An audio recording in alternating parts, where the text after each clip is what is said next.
설 명절 연휴가 시작되었습니다. 명절마다 민족 대이동이 일어나죠. 이번 주에도 지난주죠. 이제 금요일부터 이동하시는 분들이 계셨는데 금요일 기준으로 뉴스가 나왔는데요. 서울에서 부산까지 고속도로로 약 6시간 정도가 걸렸다고 이제 정체가 시작된다 뉴스가 나왔는데 저는 저 뉴스를 보면서 이런 생각이 들었어요. 오래 걸린다가 아니라 뭐 저 정도쯤이야 라는 생각이 들더라고요. 왜냐하면은 우리 울산 동구는 평소에도 서울이 5시간이 넘게 걸리거든요. 뭐 평소랑 비슷한데 이런 느낌이기도 하지만 사실 저는 굉장히 젊지만 또 그 옛날에 귀성 전쟁을 어린 시절이지만 겪어봤던 옛날 사람입니다. 어른들 기억하시죠? 우리 청년들은 모르는 그때 그 시절. 그때는 보통 고속도로 막힌다면은요 서울에서 부산이 얼마 걸렸는지 아세요? 20시간이에요. 20시간. 도착하면은 또 밥 먹고 다시 가야 돼요. 20시간씩 걸려서도요 다 그 명절을 또 3일 만에 왔다 갔다 하고 어떻게 그렇게 살았는지 모르겠어요. 그 시절은요 고속도로가 주차장하고 이게 구분이 안 되는 상황이었어요. 그러니까 사람들이요 다음 사진 보시면은 차를 아예 시동을 끄고 밖으로 다 나와요. 고속도로입니다. 그래서 옆에서 밥을 먹기도 하고 낮잠을 자기도 하고 눈이 오면 아이들은 눈싸움을 하기도 하고 이게 차가 가는 건지 세워라 내워라 하면서 그러니 20시간이 걸리죠. 저렇게 귀성 전쟁을 치르면서도 이 고향을 다 갔는데 사진만 봐도 어떠세요? 명절에서 좋기는 좋은데 사람이 너무 많아서 숨이 막히죠. 답답하죠. 아득한 거예요. 이러다 고향에 갈 수나 있을까? 도착이나 할 수 있을까? 오늘 본문의 배경이 꼭 그렇습니다. 오늘 본문 1절을 보면 마침 유대인의 명절이 되었다. 유대인들은 반드시 지켜야 되는 3대 절기가 있죠. 유월절, 또 7.7절, 초막절 이런 절기들 아마 그중 한 절기였던 것 같은데 예수님이 그때 예루살렘에 가신 거예요. 이 예루살렘의 평상시 예수님 당시 예루살렘의 평시 인구가 학자마다 견해가 좀 다르지만 평균치를 제가 내보니까 약 6만 명 정도 됐다고 해요. 예루살렘 성 안에 6만 명이 살았다.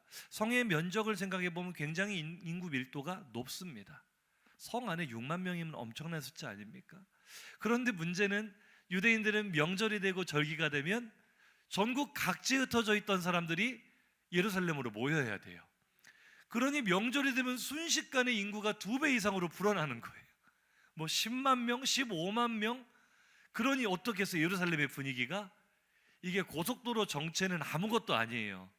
그냥 사람으로 미어 터져 나가는 그렇게 답답한 상황, 숨막히게 붐비는 이런 예루살렘의 명절 분위기가 오늘 본문의 배경이 된다 이렇게 생각을 하시면 조금 이해하기가 쉬울 것 같아요. 그런 명절의 분위기 속에 오늘 본문은 그 중에서도 가장 숨막히고 답답한 사람들을 조명하고 있습니다. 그들이 누군지 2절과 3절 한번 읽어보겠습니다. 예루살렘에 있는 양문 곁에 히브리 말로 베데스다라 하는 못이 있는데 거기에 행각 5이 있고 그 안에 많은 병자, 맹인, 다리 저는 사람, 혈기 마른 사람들이 누워. 자, 예루살렘 성에는 10개의 문이 있었다고 합니다. 그 중에 양문이라는 문 옆에 베데스다라고 하는 연못이 있었대요. 그 연못이 얼마나 컸는지 행각이 5개가 있었다고 하는데 행각이 뭐냐면요 사진 보여주시면 이렇게 벽이 없이 기둥만으로 지붕을 떠받치고 있는 긴 복도 형태의 건축물을 행각이라고 합니다. 저 길다란 이 행각이 5개가 둘러싸고 있는 연못이니까 그 규모가 얼마나 컸겠어요. 그런 연못에 있는데 문제는 이 행각을 가득 채우고 있는 사람들이 누구냐? 병자들, 맹인들, 다리 절고 혈기가 마른 중증 환자들이 발 디딜 틈도 없이 저 행각을 쭉 채우고 있는 거예요. 이 본문을 묵상할 때 저는 딱 이 장면이 떠오르다가 야전병원, 전쟁통에 이 부상자들과 병든 사람들을 끝없이 병상이 늘어지는 이 모습이 그 복잡한 명절의 예루살렘 분위기 속에서도 베데스다 연못의 풍경이 저랬을 거예요. 아마 저보다 더 붐볐을 거예요. 그 행각을 가득 채운 이 병자들. 이 명절의 고속도로가 아무리 막혀 20시간이 걸려도요 시간이 지나면 정체가 풀릴 것이라는 기대라도 있어요. 맞죠? 그래도 뭐 내일이 됐든 모레가 됐든 집에 가기는 갈 거다, 고향에 갈 수는 있을 것이다라는 소망은 있어요. 그런데 저 베데스다 연못가의 이 환자들에게는 그런 기약조차도 없는 꽉 막혀 있는 상황이죠. 병이 나아야 여기서 빠져나갈 수 있을 텐데 나을 기미가 보이지 않는 거예요. 그들이 얼마나 절망적이고 답답한 상황이었는지 3절 하반절 이하를 보면 물의 움직임을 기다리기 위해서 그 행각을 가득 채우고 있었답니다. 왜 물이 움직이느냐? 천사가 일주일에 한 번도 아니고 한 달에 한 번도 아니고 얼마마다 온대요? 가끔 1년에 한 번 올지 2년에 한 번 올지 기약도 없는 기다림. 천사가 그렇게 가끔 와서 물을 휘휘 젓나 봐요. 그래서 물이 움직이면 이 전설처럼 내려오는 미신이에요. 베데스다에 누구든지 물이 움직일 때 그 물에 1등으로 풍덩 들어가면 그 사람은 어떤 병이 걸렸든지 낫는다. 암병에 걸렸든 관절염이든 어떤 병이든지 다 낫는다. 좀 소망이 생기십니까? 병이 낫는다니까요. 아니 일단 첫 번째는 물이 언제 움직일지 기약이 있다 없다? 없어요. 가끔이라는데 1년 365일 24시간 그거 쳐다보고 있어야 돼요. 언제 움직일지를 모르니까. 밤중에 움직일지 낮에 움직일지 몰라요. 언제 천사가 내려올지 기약도 없는 기다림도 너무나 힘들지만 그보다 더 힘든 것은 뚫어지게 쳐다보다가 물이 움직였다 칩시다. 그러면 그 다음에 예상되는 풍경은 뭐예요? 삼천궁녀도 아니고요. 전쟁터가 따로 없었을 거예요. 서로 내가 먼저 들어가야 된다. 왜요? 누구만 병이 나으니까. 1등으로 들어간 사람만 병이 나으니까. 얼마나 치열한 경쟁이 벌어졌을까. 근데 이 베데스다 연못에 있던 이 환자들의 마음 상태는요 늘 불안하고 초조했을 거예요. 언제 물이 움직일지를 알지 못하니 기회를 잡기 위해 늘 불안하고 예민해져 있는 삶. 그리고 언제 찾아올지 모르는 그 기회가 왔을 때 그 기회를 붙잡기 위해서 또 피 튀기게 경쟁을 해야 되니 얼마나 신경이 곤두서 있었겠어요. 마음의 여유와 안식이 없죠. 어쩌면 이 베데스다 연못에 있는 사람들은 나일지도 모릅니다. 우리가 세상을 살아가는 모습이 꼭 그래요. 늘 염려가 많고 불안하고 경쟁에서 이겨야 되고 기회를 붙잡아야 되고 그런 경쟁 속에서 우리는 또 번번이 실패하고 내가 원하는 것을 얻지 못하고 상처로 얼룩진 인생을 살아갈 때가 얼마나 많습니까? 오늘 이 베데스다 연못에 있는 수많은 사람들 중에 나와 똑같은 그들 중에 특별히 나와 아주 비슷한 아픔을 가진 주인공이 등장을 합니다. 5절부터 보시면 거기 38년 동안 누워 있었던 병자가 있었답니다. 어쩌면 그곳에 있는 수많은 환자들 중에 가장 오래 누워 있었을 사람일지도 모르겠어요. 38년이면 당시에 평균 수명으로 봤을 때 거의 일생 전부를 그 베데스다 연못에 있었다라는 의미이기도 하거든요. 그 사람이 얼마나 그 중한 병이 들었는지 주님이 보셨을 때도 그냥 누워 있었다. 앉아 있지도 못할 정도의 중증 환자였다라는 의미일 수 있겠어요. 그런데 그의 진짜 심각한 병은 육체의 병보다 깊은 마음의 병이었어요. 주님의 그를 바라보시며 너 낫기를 원하냐 물어보셨을 때 이 사람은 자신이 번번이 실패했던 아픔과 상처를 고백합니다. 주여 물이 38년 동안 몇 번이나 움직였는지는 모르겠어요. 기회가 있었겠죠 자기에게도. 그러나 그의 상처가 무엇입니까? 그때마다 내가 물에 들어가려고 하면 나보다 먼저 내려가는 사람이 있어서 내가 고침을 받지 못했습니다. 내가 38년째 실패하고 있는 인생입니다. 이 사람의 이 말을 이해하기 위해서는 우리가 베데스다 연못을 조금 더 자세히 살펴볼 필요가 있습니다. 베데스다 연못의 보건도 사진을 보시면은요, 저 빨간 지붕으로 된 두 개의 건물이 바로 베데스다 연못인데요, 굉장히 큽니다. 그러니까 행랑이 5이라는 것은 가로로 연결된 긴 것을 한 개로 보셔야 돼요. 그러면 가로로 2개, 세로로 3개, 5개의 행랑이 이 연못을 둘러싸고 있는 걸 알 수 있죠. 예루살렘은 고산지대입니다. 그래서 이 비가 잘 오지도 않지만 오는 비를 제대로 저장하고 이 인공적으로 저수지를 만들어 놓지 않으면 식수 공급이 제대로 될 수 없는 곳이에요. 그래서 저렇게 큰 식수원으로 저수지를 인공적으로 만들어서 상부와 하부로 나뉘어져 있는데 아마 예측하기로는 상부는 예루살렘 성 안에 식수원으로 쓰였을 것 같고요, 하부는 이 정결 예식을 위한 미크베, 이게 이제 목욕탕입니다. 정결 예식을 위한 그 미크베로 썼을 것으로 추정이 됩니다. 그러니까 이 환자들이 모여 있는 행랑은 주로 하부층에 있는 저 행랑에 수많은 환자들이 이렇게 누워 있었다, 이렇게 생각할 수가 있겠죠. 문제는 그 내부의 구조인데요, 내부를 보면 굉장히 깊은 우물 형태로 되어 있습니다. 이제 저기 있는 여러 가지 복잡해 보이는 건축물들은 후대에 저곳이 예수님이 직접 이 행차하셨던 장소이기 때문에 기념 교회들을 세웠던 그 흔적들이 저렇게 남아 있는 건데, 아마 예수님 당시에는 저렇게까지는 아니고 그냥 깊이 뻥 뚫려 있었을 거예요. 깊이가 9m 정도 됐다고 해요.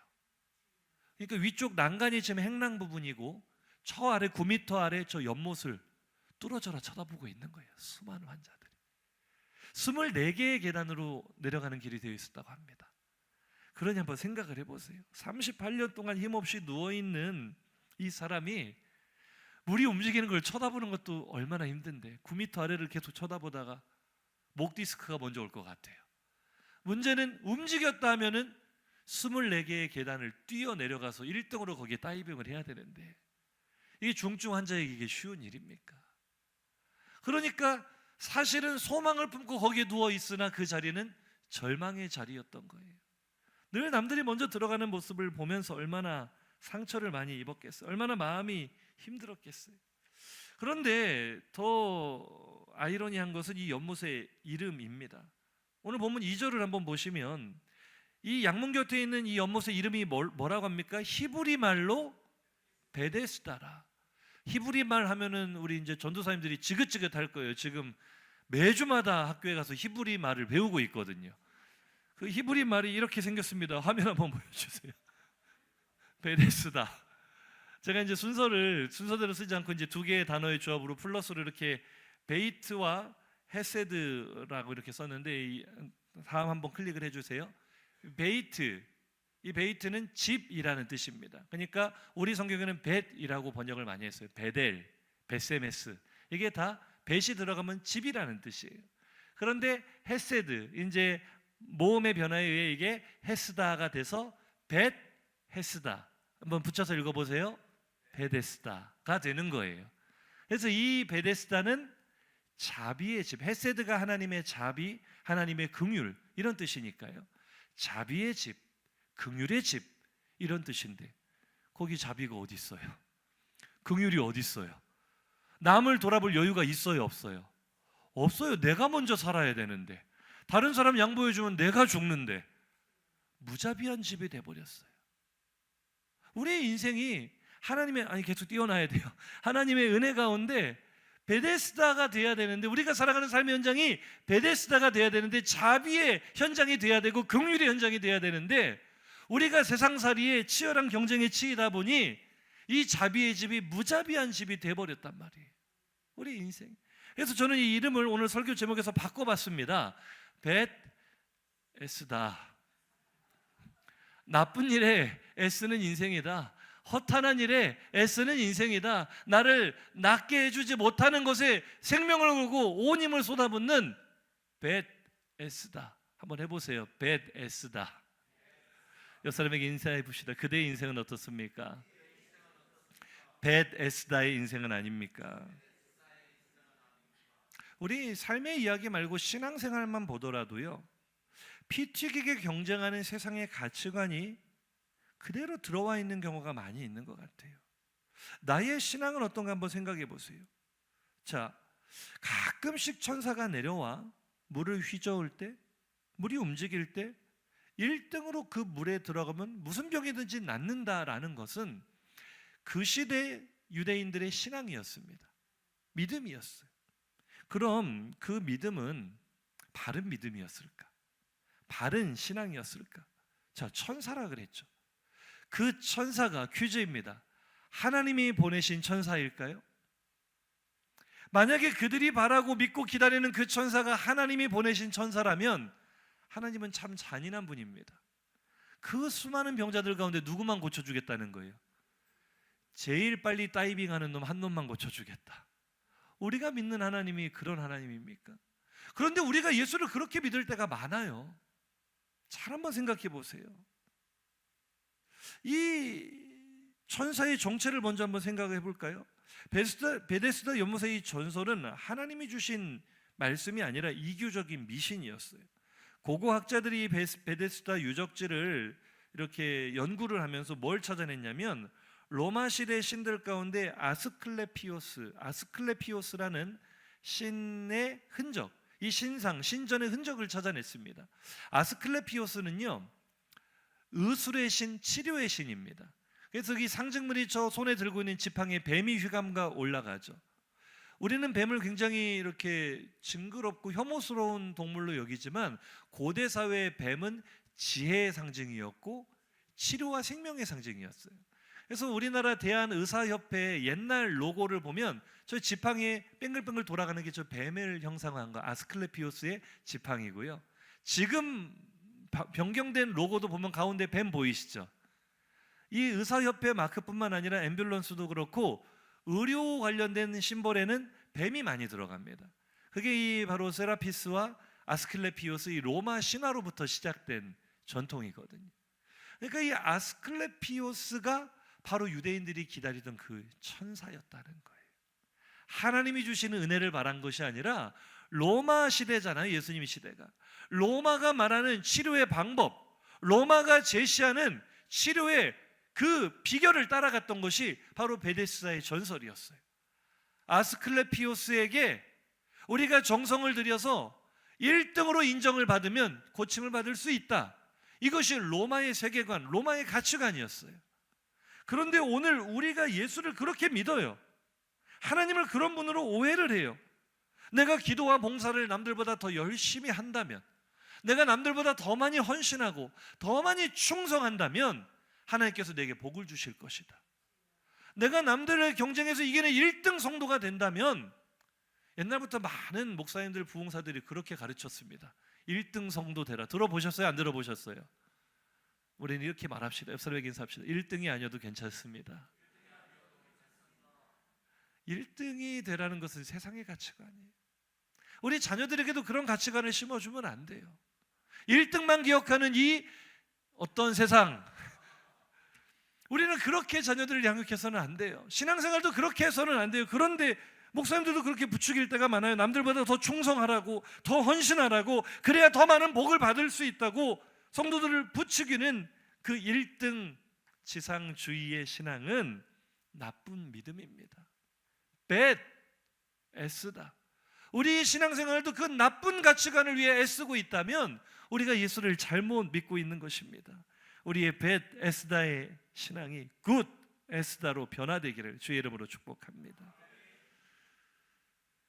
그런 1등만 기억하는 그 경쟁에, 치열한 경쟁에 상처로 얼룩진 이 인생에게, 이 38년 동안 상처로 얼룩진 인생에게 우리 주님이 오늘 찾아오십니다. 그리고 그에게 던지신 질문은 너무 뻔해서 당혹스럽죠. 오늘 본문 6절을 보시면 주님이 첫 마디가 무엇입니까? 네가 낳고자 하느냐. 38년 동안 낳기 위해서 그 자리를 지키고 있는 사람에게 너무 바보 같은 질문 아니에요. 안 낳고 싶은 사람이 어디 있겠어요? 내가 그런 상황이라면 안 낳고 싶겠어요? 그런데 이 사람의 대답이 더 당혹스럽습니다. 네, 낳고 싶습니다. 이러면 쉽잖아요. 이 사람은요, 낳고 싶은 마음은 물론 진심이겠지만 원망이 먼저 터져 나와요. 상처가 먼저 터져 나와요. 주님, 그걸 말이라고 물으십니까? 나도 저기 들어가고 싶습니다. 나도 1등으로 들어가고 싶어서 38년 동안 이 자리에 내가 터잡고 앉아 있습니다. 그런데 들어가려고 할 때마다 남들에게 늘 그 자리를 뺏겼습니다. 나는 경쟁에서 늘 밀렸습니다. 이 사람은 38년 동안 자기를 고쳐줄 수 없는 헛된 일에 애쓰다가 너덜너덜해진 비참한 인생이에요. 아니, 설령 1등으로 들어간다고 한들 정말로 병이 낫겠습니까? 미신이에요. 안 나아요. 그런데 그것을 갈망하는 거죠. 1등으로 들어가기만 하면 내가 나을 텐데 그것을 할 수 없습니다라는 상처로 얼룩진 그의 말 속에는 여전히 헛된 일에, 나쁜 일에 애쓰고 있는 그의 헛된 소망, 안쓰러운 그의 삶이 그대로 드러나고 있죠. 그러나 주님의 네가 낫고자 하느냐는 질문은 조금 더 우리가 깊이 생각할 필요가 있어요. 헬라어로 휘기에스라는 단어를 썼는데 이것은 온전해지다, 완전해지다라는 의미가 1차적이지만 조금 더 깊이 들여다보면 진리에서 벗어나지 않는 상태라는 좀 영적인 의미로 볼 수가 있거든요. 그럼 주님이 네가 낫고자 하느냐는 이 말은 조금 더 깊이 들여다봐서 해석을 한다면 너 원래의 모습으로 회복되기를 원하느냐? 처음의 모습으로 돌아가기를 원하느냐? 이런 말이거든요. 이것은 단순한 육체의 질병이 회복되는 것을 넘어서 하나님이 창조하신 온전하고 완전하고 보시기에 심히 좋았던 그 모습으로 돌아가기를 원하느냐? 주님은 우리의 잃어버린 하나님의 형상을 회복시키기를 원하십니다. 우리의 잃어버린 행복을, 평안을, 안식을, 하나님의 나라를 회복시켜 주시기 위해 오신 분인 줄로 믿습니다. 오늘 주님의 마음은 성경에서 일관되게 기록하고 있는 하나님의 마음과 동일해요. 모세 시대에 이 고통받는 이스라엘 백성을 애굽에서 끌어내신 하나님의 본심이 무엇입니까? 여호수아 1장 13절에 보면 여호와께서 너희에게 안식을 주실 것이다. 하나님은 안식을 잃어버리고 노예처럼 살아가는 너희에게 너희가 잃어버린 안식을 회복시켜 주기를 원하신다. 예레미야 시대에 아주 시간이 오래 흘러 이제 이스라엘이 망할 때가 될 때까지도 하나님의 마음은 동일해요. 예레미야 29장 11절에 보면 너희를 향한 나의 생각은 평안이다, 재앙이 아니다, 미래와 희망을 주려는 것이다.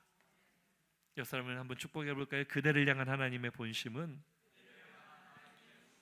평안입니다, 안식입니다. 처음 세상을 창조하셨을 때 하나님은 우리에게 그런 안식을 주셨습니다. 에덴 동산은 그런 하나님의 평안과 안식이 충만한 하나님의 나라였습니다. 보시기에 좋았더라. 히브리 말로 토부고 영어로 굿입니다. 우리가 진짜 애써야 될 일은 바로 이 굿이에요. 토부예요. 하나님이 주시는 안식을 내가 누리는 것, 소유하는 것. 그런데 우리가 그것을 빼앗겼습니다. 뱀의 유혹에 넘어가서, 마귀의 유혹에 넘어가서 안식을 빼앗겨요. 노예가 됐어요.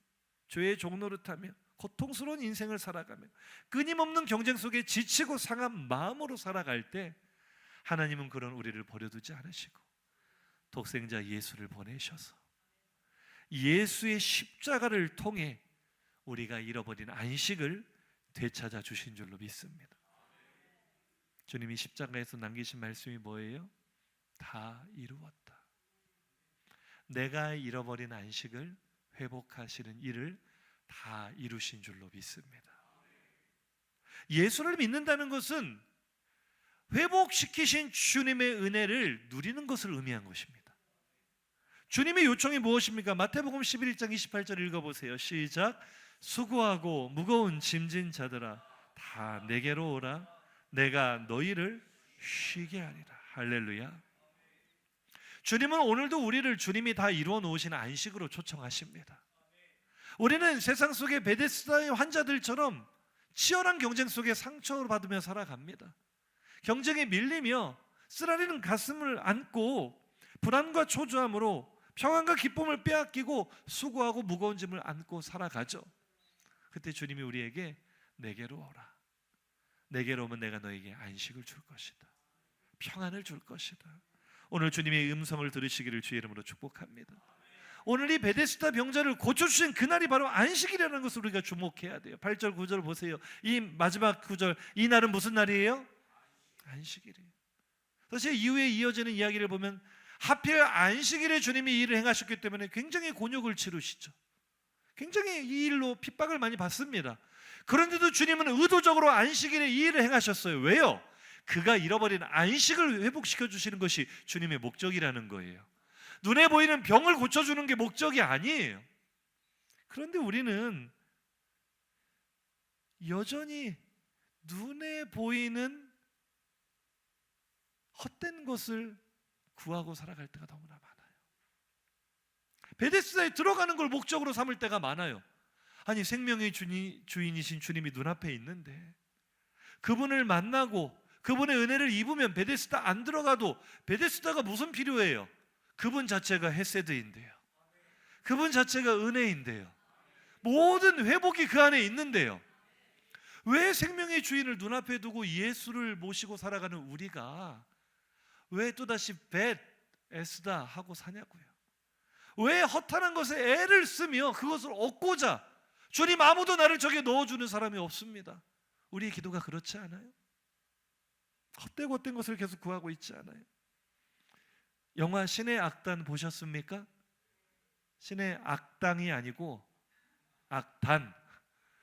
그 주인공을 보면 북한에서 이 보위부 장교잖아요. 예수 믿는 사람을 고문하고 죽이고 그것을 통해 지금 자신의 지위를 얻었어요. 나쁜 일이죠. 그런데도 그의 소망이 원래 무엇이었습니까? 더 열심히 해서 더 열심히 이 기독교인들을 핍박하는 일을 해서 내가 부장만 되면 결혼도 하고 원하는 꿈을 다 이룰 수 있다. 그런데 이 사람이 시간이 흐르면서 깨달은 거죠. 더 올라간다고 해봤자 1등이 된다고 해봤자 베데스다에 들어간다고 해봤자 이 인생은 끝없는 경쟁의 연속이고 고통의 멍해구나. 그 주인공이 부르는 찬양이 우리의 심령을 울리지 않습니까? 고통의 멍에 벗으려고 예수께로 나갑니다. 하늘의 기쁨 누리려고 예수께로 나갑니다. 오늘 예수께로 나오는 우리의 믿음이 그와 같기를 축복합니다. 세상이 줄 수 없는 안식을 누리고 싶습니다. 자비가 없는 세상 속에 경쟁에 지친 나에게 안식을 주신 주님께로 나아가기를 원합니다. 이것이 선택이 아니라 우리의 신앙의 본질이라는 것을 기억하시기 바랍니다. 왜냐하면 우리가 그것을 누리지 못한다면 그것이 곧 죄라고 주님이 말씀하시기 때문이에요. 오늘 14절 말씀 본문은 다 읽지는 않았지만 14절이 참 중요하거든요. 한번 읽어보시죠. 그 후에 예수께서 성전에서 그 사람을 만나 이르시되 보라 네가 나았으니 더 심한 것이 생기지 않게 다시는 죄를 범하지 말라 하시니. 아멘. 제가 말씀을 묵상하다 여기서 딱 걸렸어요. 도대체 이 사람이 무슨 죄를 얼마나 지었을까? 38년을 연못가에 누워있는 것밖에 할 일이 없어요. 뭐 얼마나 죄를 졌겠어요. 내려가다 다른 사람 뭐 가랑이라도 붙잡았나, 넘어뜨려서 부상을 입혔나. 무슨 죄를 지을 게 얼마나 많았기에 다시는 가서 죄를 범하지 말아라. 주님의 음성을 어떻게 들으십니까? 저는 이렇게 들려요. 다시는 안식을 빼앗기지 말아라. 다시는 하나님의 자녀의 권세를 빼앗기지 마라. 사랑하는 성도님들, 하나님이 처음 창조하실 때 주셨고 내가 뺏겼지만 예수 그리스도의 십자가를 통해 다시 회복시켜 주신 안식을 빼앗기고 사는 것은 죄짓고 사는 것입니다. 예수의 십자가를 무익한 것으로 여기는 삶인 것입니다. 십자가의 원수가 달리 있는 게 아니에요. 우리는 예수를 부인하고 이만희 같은 이단이 십자가의 원수라고 생각하잖아요. 바울이 십자가의 원수라는 워딩을 쓸 때 상황을 잘 보세요. 성도들에게 하는 말이에요. 많은 사람이 십자가의 원수를 행할 때 그 많은 사람은 예수 잘 믿는다 말하는 성도들이에요. 무슨 얘기일까요?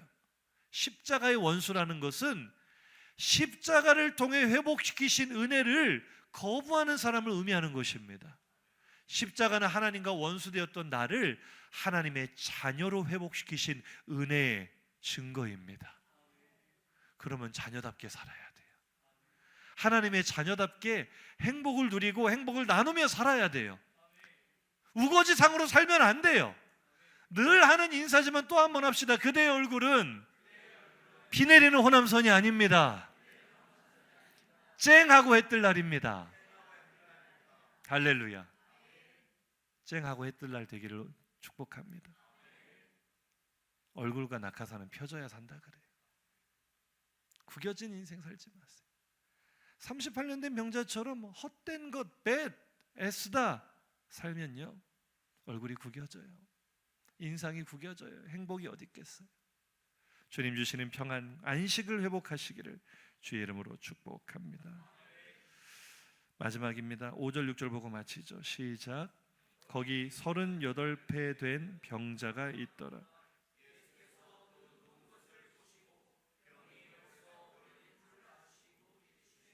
네가 낳고자 하는. 아멘.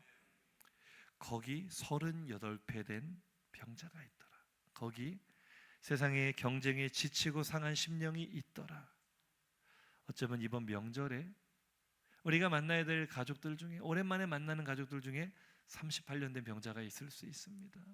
자비 없는 세상의 경쟁에 지치고 치여서 상한 심령으로 우리를 만나는 가족들이 있을 수 있어요. 어쩌면 매일 얼굴을 마주보는 가족이지만 그 심령이 그런 상처로 얼룩져 있을 수 있어요. 오늘 주님의 따뜻한 시선이 우리의 시선 되기를 원합니다. 사랑하는 가족들의 아픔과 상처를 볼 수 있는 눈이 있기를 원합니다. 그 아픔을 헤아릴 수 있는 마음이 있기를 원합니다. 그리고 그들에게 내가 누리는 평안을 전해주는 명절 되기를 축복합니다. 저는 오늘 설 명절 이 설교를 이렇게 마무리하고 싶어요. 이번 명절은 그동안 세상의 경쟁에 지치고 상했던 나의 심령을 돌아보며 하나님이 회복시켜 주시는 안식을 누리는 명절이 되기를 축복합니다.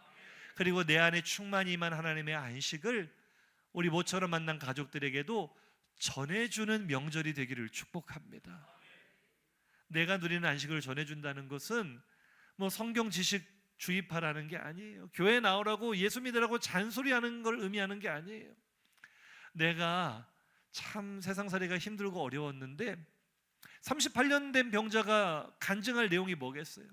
내가 예수를 만나 참된 안식을 누리게 되었습니다. 이 고백이에요. 주님이 내 안에 기쁨을 주셨어요. 주님이 내 안에 평안을 주셨어요. 주님이 내 안에 여전히 내 삶은 너무나 경쟁이 치열한 이 동계올림픽 금메달 따는 것보다 더 힘든 1등만을 기억하는 이 세상을 내가 살아가고 있지만 이상해요. 예수님 내 안에 들어오시니 그 어디나 하나님 나라가 된 것 같아요. 내 마음이 너무나 평안해요. 얼굴에서부터 드러날 줄로 믿습니다. 이번 명절 더 이상 안식을 나를 평안하게 할 수 없고 나에게 안식을 줄 수 없는 나쁜 것들에 애쓰는 에스다의 인생이 아니라 하나님이 주시는 안식 굿 에스다의 인생이 되시기를 주의 이름으로 축복합니다.